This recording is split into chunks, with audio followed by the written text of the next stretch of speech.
想要每一天都和你在一起，像一键开启追捕每一天更新的小甜剧，从第一季到永不结束的大结局。我想要每一集有个甜甜的你，我想要每一集加段甜甜的戏，像一段 MV， 一切铺垫都是为了甜蜜蜜。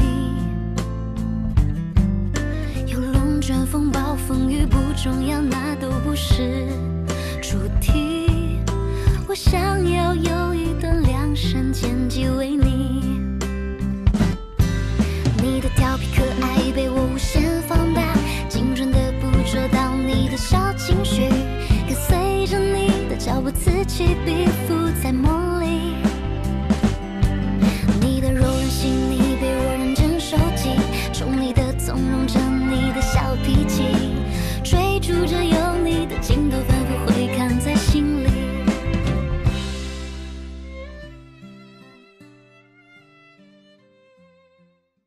治感冒、抗流感、家庭常备，莲花清瘟邀请您观看《爱的28定律》。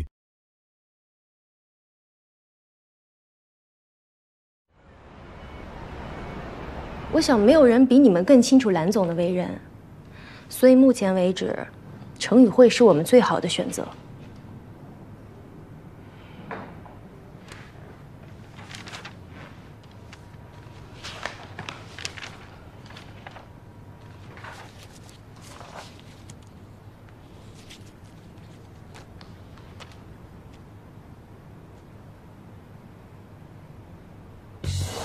第一个问题，你们想请程宇慧成为谁的代理律师？是蓝总，还是蓝总的丈夫庞总？当然是我们两个。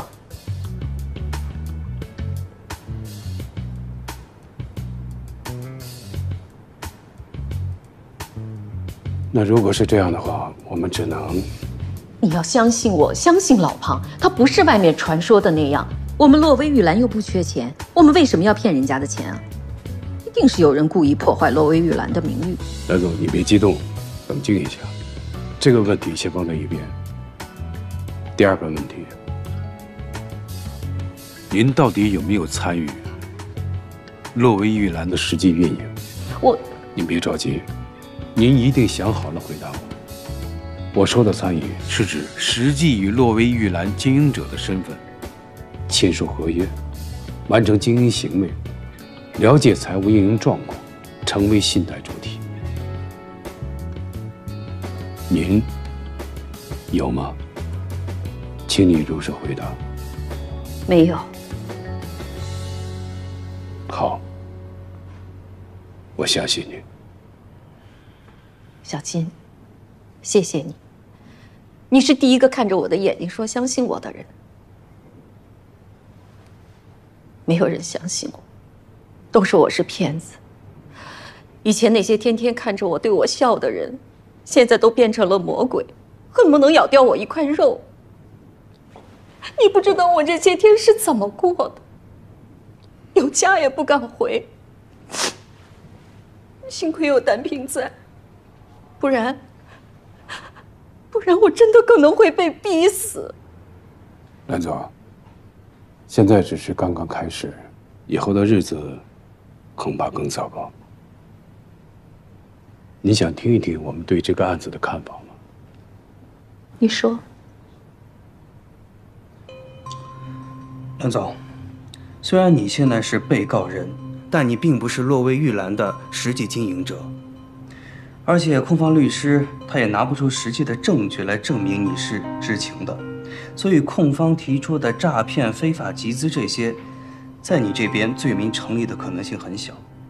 但是您的丈夫却又是另外一回事了，而且因为他人在国外，这一点对他非常的不利，所以他罪名成立是大概率事件。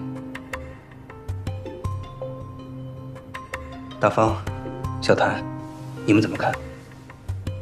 集资诈骗罪是刑事罪，金额只要达到250万以上，就属于数额巨大。不光要没收所有财产，量刑也是无期或者是死刑。不是的，老庞不是诈骗犯，真的不是的。你别激动，别着急，法庭上一切都讲证据，法官也不会轻易判一个人死刑。姨妈，咱们听金律师把话说完。好。目前，乐威玉兰的实际经营者彭定芳，也就是您的丈夫，身在国外。如果他想要自证清白，最好的办法就是回国。接下来，我要问你第3个问题。你说，兰总，您能保证彭总会回来吗？会，一定会。如果没有这件事情发生，我们都已经说好了，我去国外2周看看儿子，然后他跟我一起回来。昨天他还打电话安慰我说让我别着急，他马上订机票，等他回来就没事了。您跟他通过电话？对呀，他每天都打电话问我这边的情况。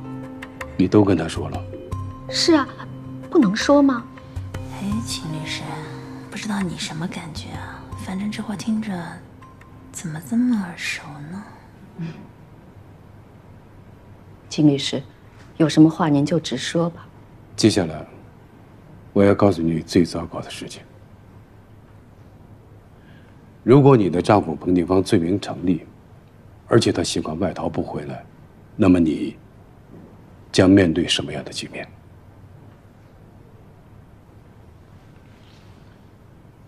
刑事认定上，只要对方没有您的直接证据，兰总，您就不会被定罪。在民事上呢，主要承担的是连带的债务问题。现在洛威玉兰牵涉的金额有20个亿，而且资不抵债，肯定会宣告破产。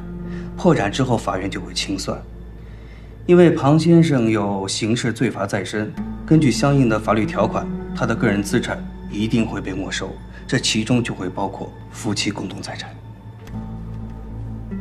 您和您的丈夫结婚30年了。如果之前没有签订任何的婚前协议，那么你们夫妻名下共同的动产、不动产、存款、珠宝、债券、股票，甚至期权，都会资产清查，用作偿还债务。到时候，可能您名下玉兰集团股份也会保不住。那启飞什么都没有了。如果真是那样，真是我姨父犯了法，我姨妈也不能替他背这个责任。单皮，姨妈，你不为自己想想，你也得为球球想啊。他现在刚读大一，1年40-50万的学费还有以后，他怎么办啊？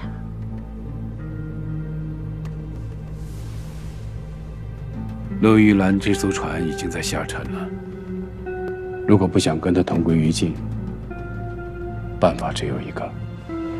什么办法？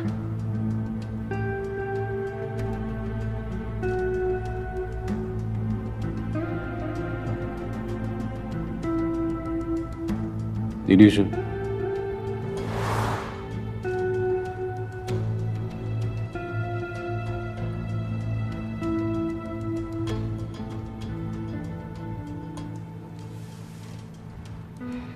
离婚？不行不行，绝对不可以的。姨妈，你别着急，我们得做好最坏的打算。不，这件事情没有什么好商量的，这不过是假设，是最坏的结果。我不要听，我们走，老庞马上就回来了，我不要听。姨妈，金律师，不好意思，我回去会跟我姨妈好好商量的。赵姐，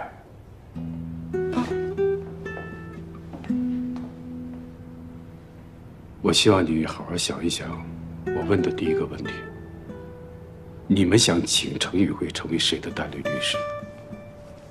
想好了这个问题，欢迎随时联络我。谢谢你，金总，谢谢你今天所说的一切，我也替我姨妈谢谢你，我回去会尽量说服我姨妈的。姨妈，我们走吧。好，谢谢你，金律师。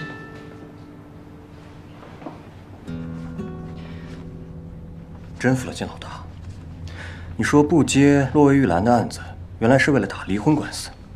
哎，你说他这脑思路啊，一般人搞不懂。你现在才想明白啊？秦律师他们2位一进会议室，我就知道这件事有变化。要不然你想，一个经济案件怎么会让家庭部的律师出席呢？秦律师、李律师，这次就靠你们家庭部挑大梁了。这个官司要是打赢了，你们2位可就出名了。这个案子是谁的还不一定呢，有没有还两说呢。再说了，这个案子只要是常宇会的，就是我们大家的。秦律师谦虚了，是不是还不就是你们的一句话呀？劝分不劝和，这不是你们家庭部的专长吗？小谭律师，你这话听着就让人有点害怕了。别人对我们家庭部有误解也就算了，怎么你们也这么没见识啊？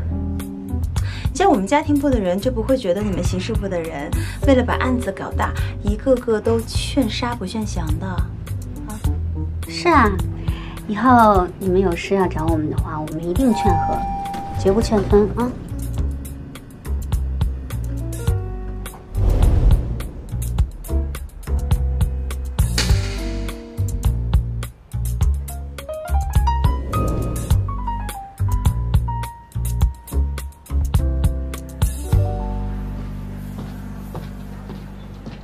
秦律师，我不知道你怎么想的啊，反正这个案子我是不会接的，难度又大，又吃力不讨好的，你觉得呢？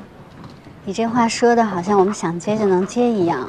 这个案子连慧姐、金总都不敢打包票，我是不会放在心上的。更何况啊，我的案子已经可以忙到年底了。我觉得，案子是别人的，命是自己的。你觉得呢？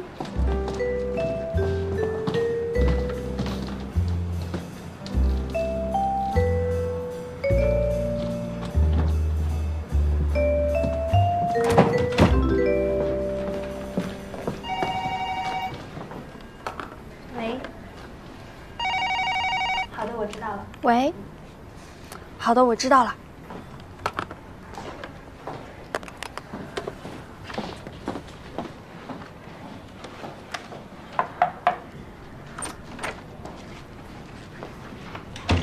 有个事要交代你，千万不要告诉任何人。你呢，先把手头上的工作停一停。今天我让你提早下班，你去找到你新美公关的那个老熟人，打探一下蓝小婷个人资产状况。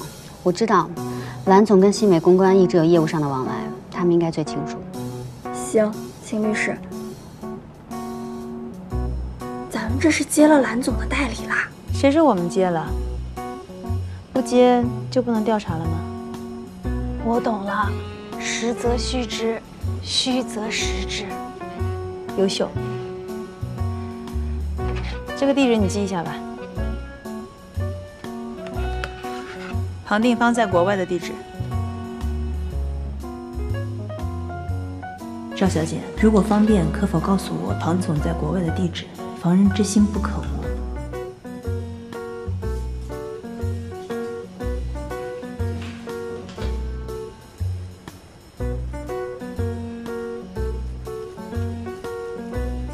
找人去核实一下庞定方在国外的状态。可以。这个事儿一定悄悄的，不能让。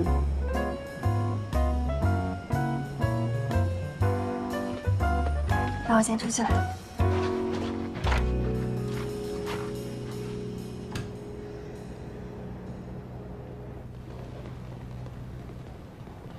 这个案子你不要参与了。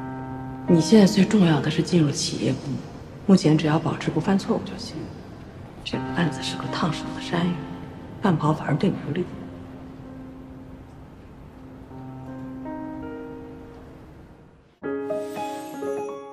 双星人像银冠耳拍欧宝瑞娜9系列，邀您精彩继续。怎么着啊？啊？你妈就这样认输了？至少3个月内，她不会再跟我提结婚这件事。真的？哎呦，那我真是谢天谢地，阿弥陀佛了。哎，你都不知道，你妈这2天是一天一个电话，一天一个电话。哎，你还别说，老太太还真有毅力。要是再能年轻20岁，绝对是审问之星。我都快把我银行卡密码告诉她了。你辛苦了，一会儿给你加个鸡腿。哎，至少2个。对了，中介还有没有给你推荐房子？找个房子呀？你不是班师回朝了吗？我打算搬出去住。搬出去住？为什么呀？秦律师赶你走啊？你们俩不是合作关系吗？他卸磨杀驴啊？没有，那我总不能老住人家那，影响人家生活。有什么不行的呀？你说你和他住在一起，你们俩是属于互利互惠。再说了，你帮他公司那么大一个忙，他让你住几天怎么了呀？哎，这实在是不好意思的话，你可以给他付房租啊，这样比你在外面租房子方便多了。哎，老杨，说不定啊，你住着住着，还能发生点什么关系呢？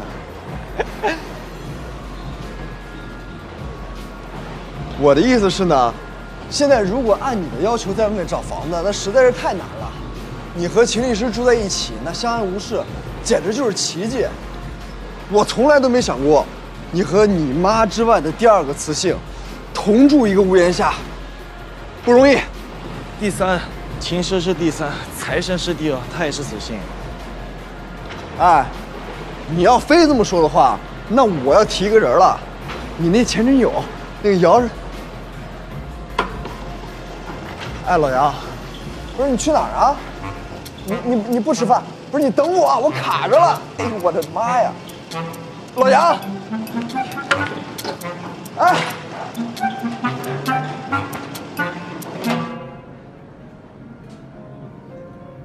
哎，你说这金总在会议上点我炮，到底什么意思啊？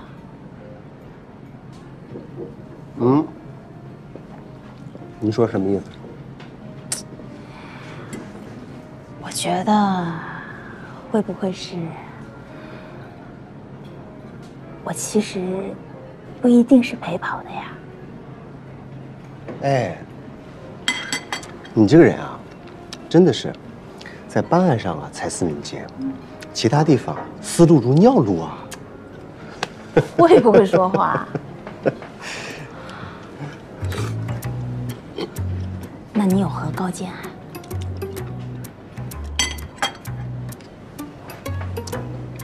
秦师，帮老板娘挽回了2500万的损失，那秦师在老板娘的眼里是什么？亲孩子呀，镶金边的，懂吧？那如果你的亲爹亲妈不让这个孩子去参与一个活动，理由是什么？没好处。不光没有好处啊，搞不好是要丢分的，懂吗？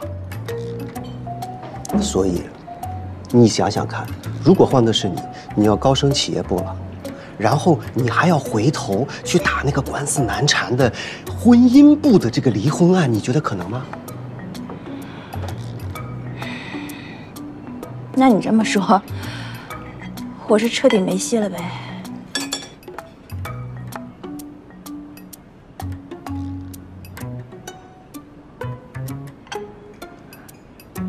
说多喽，来吃一点吧。没胃口。你看看，你这个人就是这个样子。那下回不要让我亲你哦，你亲我好了哦，蛮贵的哦。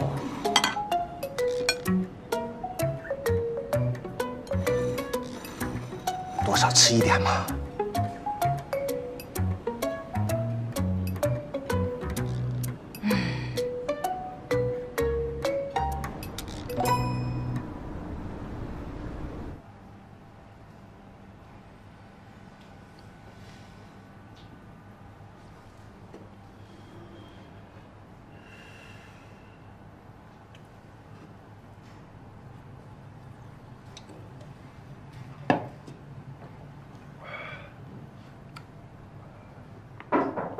进来。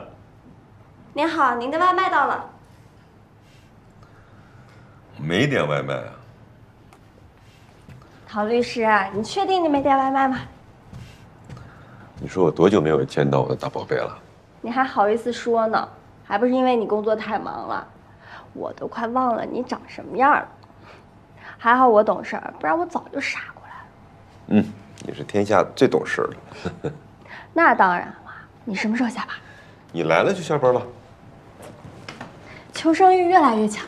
那当然，你都上门了，我能没点觉悟吗？是不是？咱现在吃什么？你定。那回家煮火锅。OK， 走，我们去超市买点料。好。拜拜。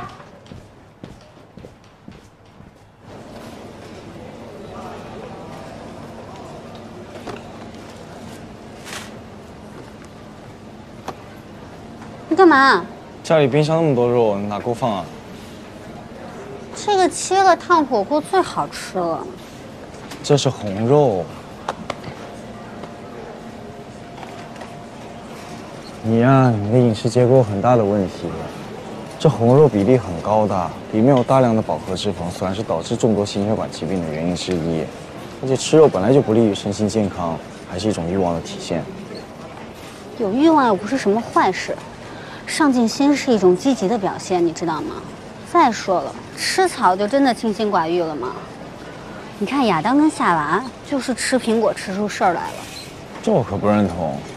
亚当跟夏娃堕落可不是因为吃苹果，是因为他们违背了誓言，而诱惑他们违背誓言的是一条蛇，是荤的。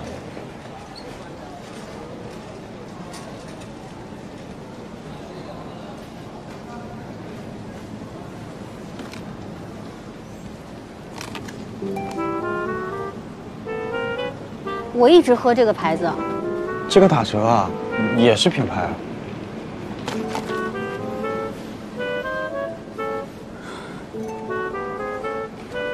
咱们分2辆车拿吧。你放过我吧。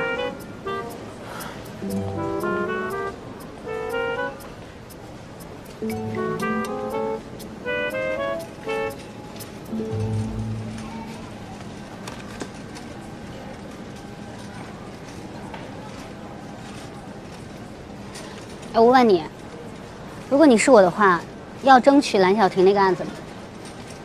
不会。为什么？因为唐总已经把利弊说得很清楚了，而且这个案子会很麻烦。怕麻烦就不会当律师了。我跟你说，其实我心里特别想争取这个案子，我倒不是为了想劝人离婚，但是以我的经验来看，庞定方这次肯定是有计划的出逃，而且做好一切准备了。你会不会太悲观了？人家太太在国内呢。这不是我悲观的问题，他这个时候真想保护他老婆，他就带着他一起逃了。这个时候把蓝总留在国内顶这么大一个雷，听不明白是吧？我慢慢说给你听。你们起诉洛薇玉兰的那个案子进展的怎么样了？什么时候开庭啊？法院已经立案了，但这个案子资料不少，开庭的时间估计不会太快。那胜诉的把握大不大？你什么时候突然对我的事儿这么感兴趣了？你们城与会不是铁定不参加洛薇玉兰的案子吗？这不就关心一下你的工作吗？少来，想知道什么，说。我就是跟别人打了个赌，你是代理律师，我当然赌你赢了。可是这庞定方不是在国外吗？这人一时半会儿也回不来，就算打赢了官司，执行不到财产，不也是白打？谁说我们执行不到财产？只能说有难度。我们已经向法院申请了财产调查和财产保全。吃个羊肉卷。我也喜欢吃这个，就它了。好。财产调查跟财产保全是必须的，但是呢，蓝小婷已经退出了一线管理多年了，我怀疑她自己都不清楚自己家的资产，最坏的可能性就是全都变成了负资产。也就是说，房产被抵押了。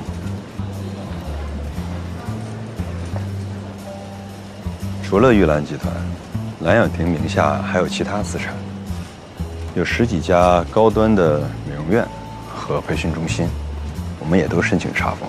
啊什么？查封啦？那当然了。最怕的就是查封。教育中心和美容院呢，从资产评估上来讲，都属于轻资产企业，一旦破产拍卖，根本不值钱。但是如果经营的话呢，就会有大量现金流。一旦查封，疫情恐慌的话，那就是死路一条。但我觉得吧，这都咎由自取。如果不是因为太贪心，又怎么会落到这种地步？大师，难道人人都像你一样每天吃鸡蛋西红柿，社会就会处处充满爱了吗？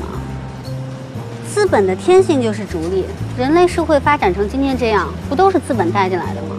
你在浦江这样一个高度发达的超级城市谈反物质，本身就是一种最大的虚伪。你就是为了自己的消极包裹上了一层淡薄的包装。我觉得你也没有立场说我虚伪吧。虽然你有正义的理由，但你走的是一条充满谎言的路。你这样的生活，不就是因为你追求所谓的成功吗？如果你少一点上进心，那么你今天就不会有这么多麻烦的事。我知道你要说什么，但靠谎言来实现的正义，真的是正义吗？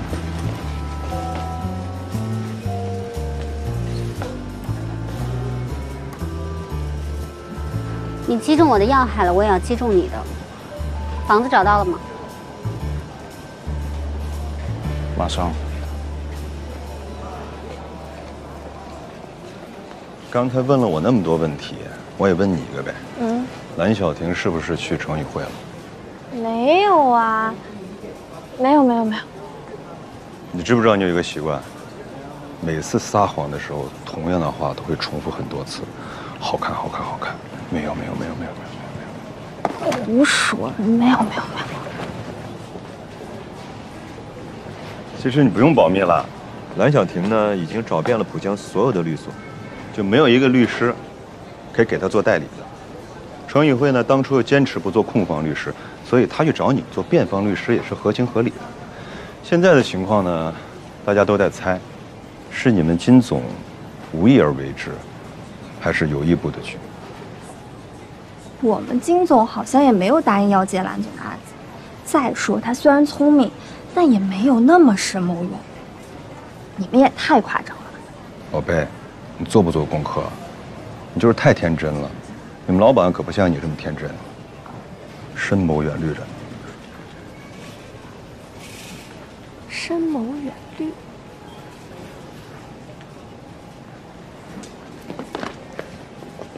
秦律师，好巧啊！你们也吃火锅啊？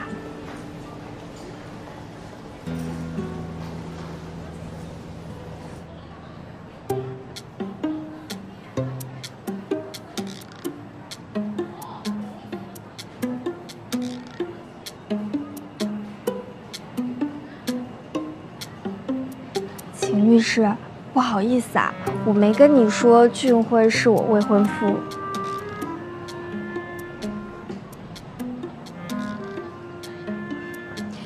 公司也没有规定必须要上报所有的社会关系。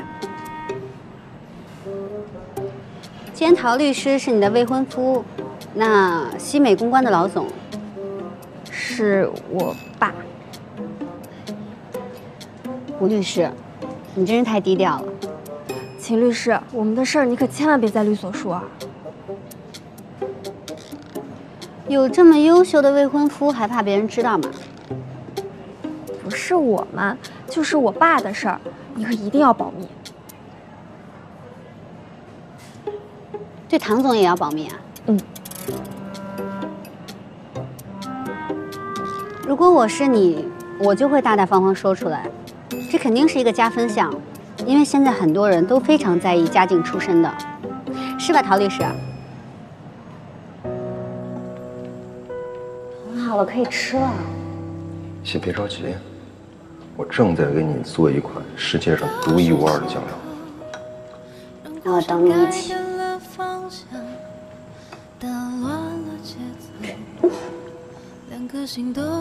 最后来点酸。还有最后一步，画龙点睛之笔。试探着请求，伸出手要一个理由，明知道是拙劣的理由。秦大力芝麻御用酱料，新鲜出。谢谢您。可以吃了吗？我等你一起吃吧，火锅我喜欢2个人吃。只要你喜欢吃火锅，我都陪着你。快尝尝，味道怎么样？来。奔向地球。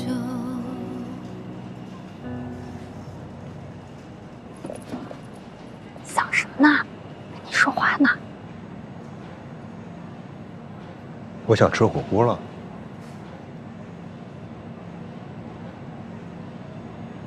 他想吃火锅。真的想吃火锅了。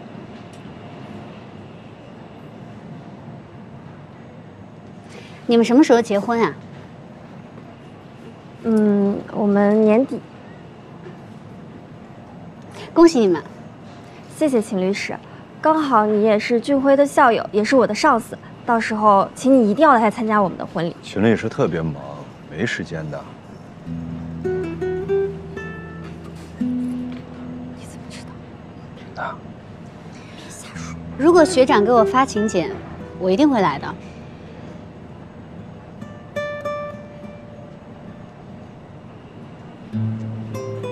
你不用勉强，其实不是每一个人都愿意参加婚礼的，而且咱们这层关系，你们俩也不用到场祝贺，不来没问题。俊辉，胡说八道什么？不是很熟。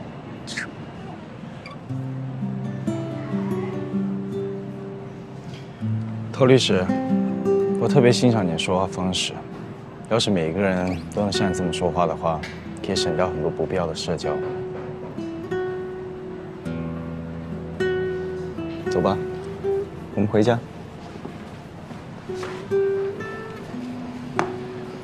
哎，秦律师，既然你已经知道了我跟菲菲的关系，就以后麻烦你不要让菲菲来我这儿打探洛薇玉兰的消息了。不是秦律师让我打听的。不是吗？不是。吴非虽然是你的未婚妻，但她也是我的下属，我只是给我的下属安排工作而已。不过我觉得你说的有道理，那吴非以后就不用负责这个工作了，免得你们之间产生不必要的矛盾。秦律师，你误会了，我们之间没有矛盾。谢谢你啊，秦律师，我觉得你的安排没问题。不客气。饿了，回家吃火锅吧。秦律师，我们也吃火锅，要不然我们一起吧。不用了。不过还是你们两个吃吧。说。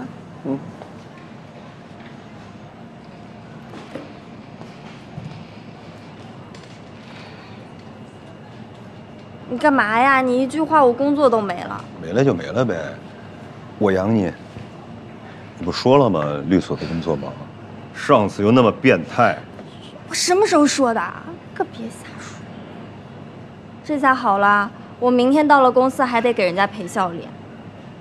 好不容易工作出点成就感，被你一句话全给我毁了。这不正好吗？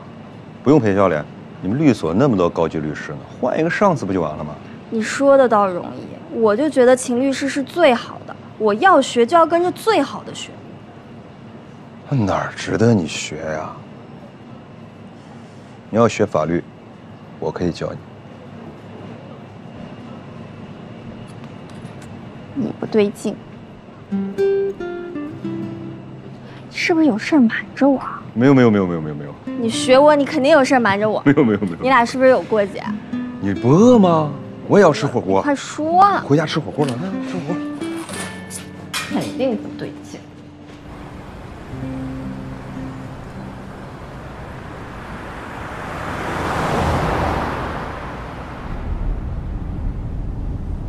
开得有点快，要不还是我来开吧。我觉得呢，人还是要想开一点的。虽然前男友要结婚了，他的女友又这么的年轻优秀，一定会对你造成一定的打击，但是你也不要太灰心嘛。你也很优秀啊，你现在不也是朝你自己想要的生活去过嘛，对不对？哎，旁边有车，旁边有车。不对。什么不对？罗薇玉兰这个案子一定不顺利。陶俊辉这个人呀，胃不好，他只要碰上压力很大的事情，就会喝很多苏打水。我刚刚就注意到，他买了很多苏打水，而且他肯定早就知道吴非在我手底下工作，所以吴非提供的情报不一定可靠。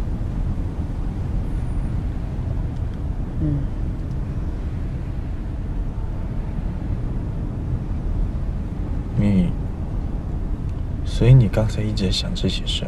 是啊。你没救了，你的遗忘已经让你屏蔽了一个作为女人的情感需求。听起来也不是什么坏事。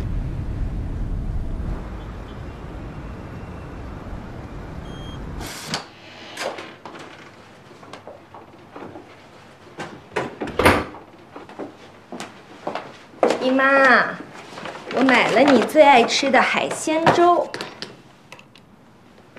姨妈，我进来啦。还睡呢。姨妈，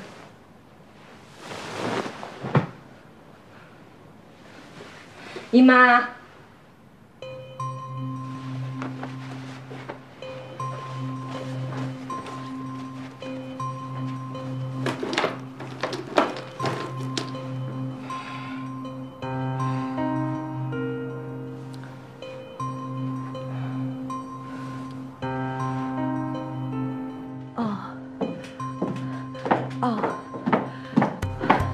丹平，你别着急，慢慢说。蓝总他是什么时候出去的？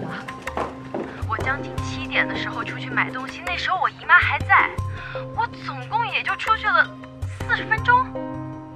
我真的很担心我姨妈会想不开呀。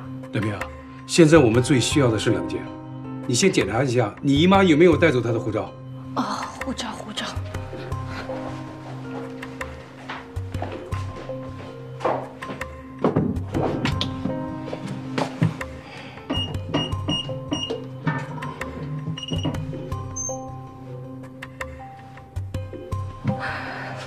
护照还在。我姨妈是不会逃跑的，绝对不会。现在这种情况，我们必须按照严重程度来排除可能性，逐步的缩小范围。丹平，你先把蓝总的照片，还有他临走时的穿着告诉我，然后再列一下他有可能去的地方。你在酒店等着，我们马上就到。我去开车去。丹平，以我对你姨妈的了解，她不是一个软弱的人。你相信我，她能够取得今天这样的成就，不是靠运气，所以她不会轻易放弃的。啊，你等着我们。好，我在酒店等你们。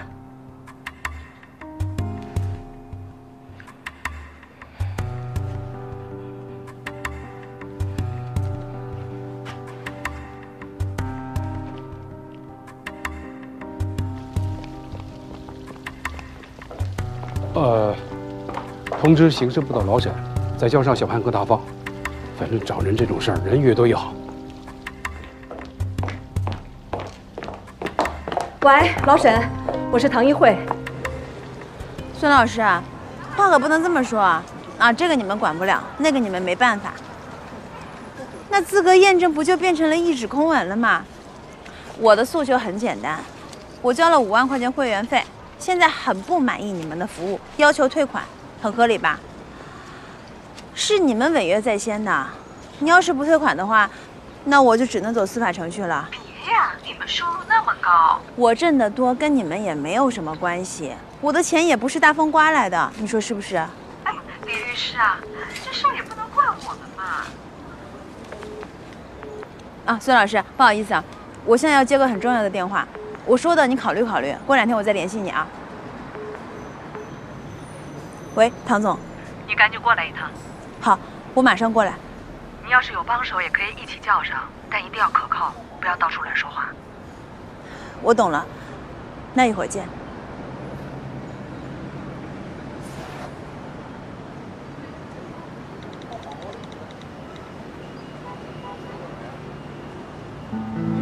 如果换的是你，你要高升企业部了，是吧？然后你还要回头去打那个官司难缠的婚姻部的这个离婚案，你觉得可能吗？我就不信，你能忍得住。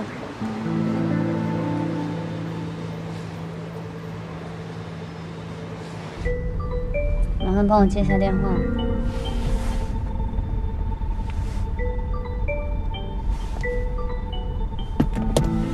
我在开车，什么事啊？蓝总失踪了。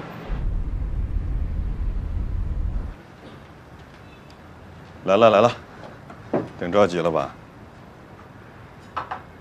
小心啊，别烫到手。来，我给你称。叔叔，你最近是不是压力有点大呀？我能有什么压力啊？我帮你称吧。我自己来。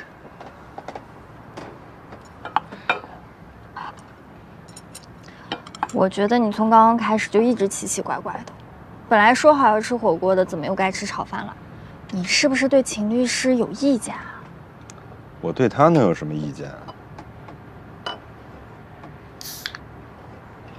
其实你不说我也知道。你又知道了？你害怕，你觉得跟他在一起有压力，对不对？你不要用你的笑来掩饰尴尬了，我可都看出来了。其实一开始我也不是很喜欢秦律师，觉得他为达目的不择手段，独裁专制，顺者昌逆者亡。不过秦律师在我们家庭部也算是女王一样的存在了，这种女人最容易给男人压力了。你是觉得她攻击性太强了，对不对？听你分析了这么多，你对她的看法改变了？我一直都不是一个只看外表的人。哎，你知道我们那个2500万的案子的事儿吧？一直在找到底这件事情是谁泄露出去的，是我帮秦律师查的。最后查出来的那个人是秦律师的死对头呢。秦律师非但没有追究，连人情都没要。为什么？我当时也是这么问的。君子呢有所为有所不为，周律师更是如此。就算见惯了人性之恶，也不能丧失自己的底线。暗地里使绊子，不光明正大，显得也没意思。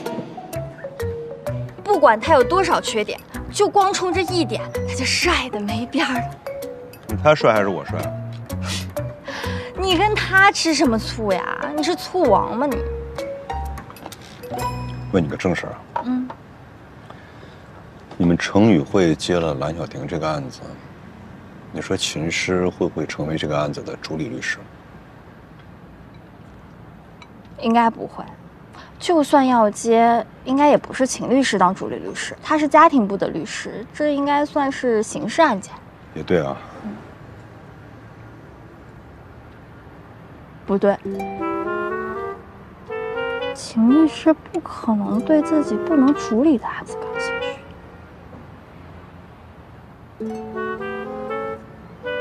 难道？你嘀咕什么呢？啊，没什么，没什么，没什么。29年销量领先，南孚聚能环邀您观看《爱的28定律》。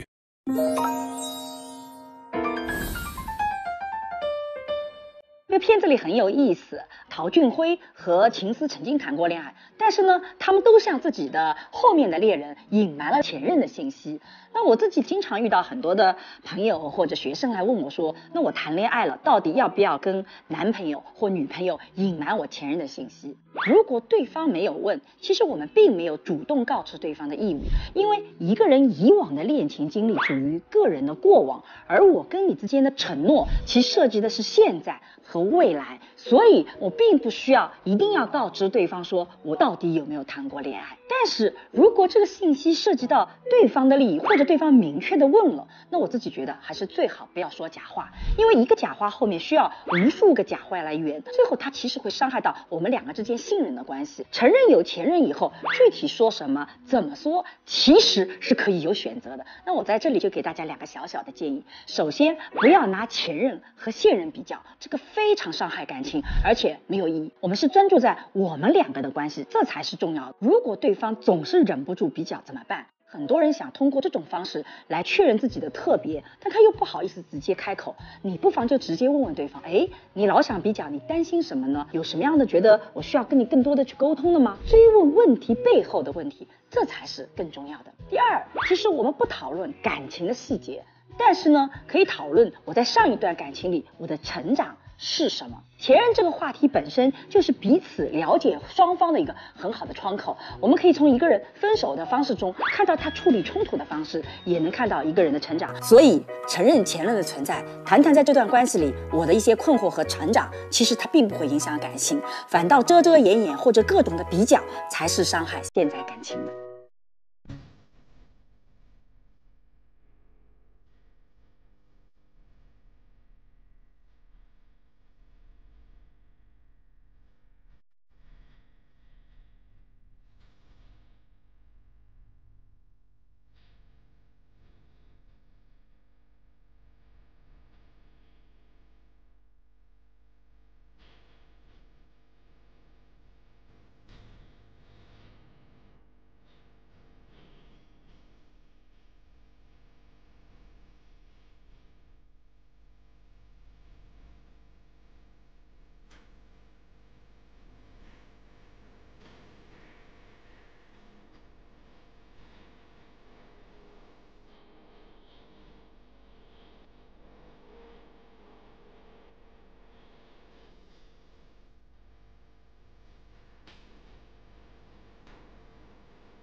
忘记你的关系，变得一起，别再一起，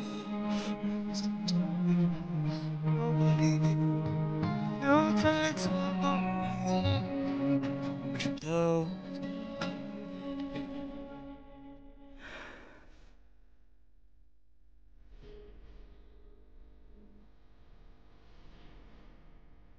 想要去等待。